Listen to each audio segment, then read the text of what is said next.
My dear brothers and sisters, నువ్వు దేవుడికి వ్యతిరేకంగా తప్పులు చేస్తే తిప్పలు తప్పవు.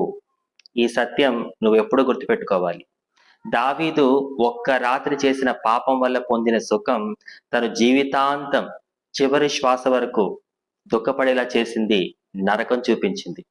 అందుకే దావీదు తను రాసిన 31వ కీర్తనలో చేసిన తప్పును బట్టి ఎంతగా కుమిలిపోతాడో చూడండి. 31వ కీర్తన 10.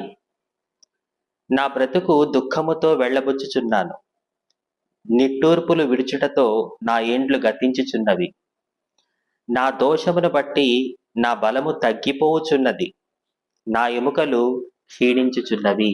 చూసారా, ఆ ఒక్క రాత్రి దావీదు చేసిన పాపం వల్ల తాను జీవితాంతం శారీరకంగా, మానసికంగా, కుటుంబపరంగా ఎంతగా నరక యాతన అనుభవించాడో ఈ కీర్తన చదివితే మనకి చాలా క్లియర్గా అర్థమవుతుంది. అందుకే ఆత్మీయులారా, దయచేసి పాపానికి దూరంగా ఉండండి. లేదంటే ఆ పాపం ఒకరోజు పండి పాతాళానికి పయనమవ్వాలి. ఈ మాట మీరెప్పుడూ గుర్తుపెట్టుకోండి. పాపానికి ప్రతిఫలం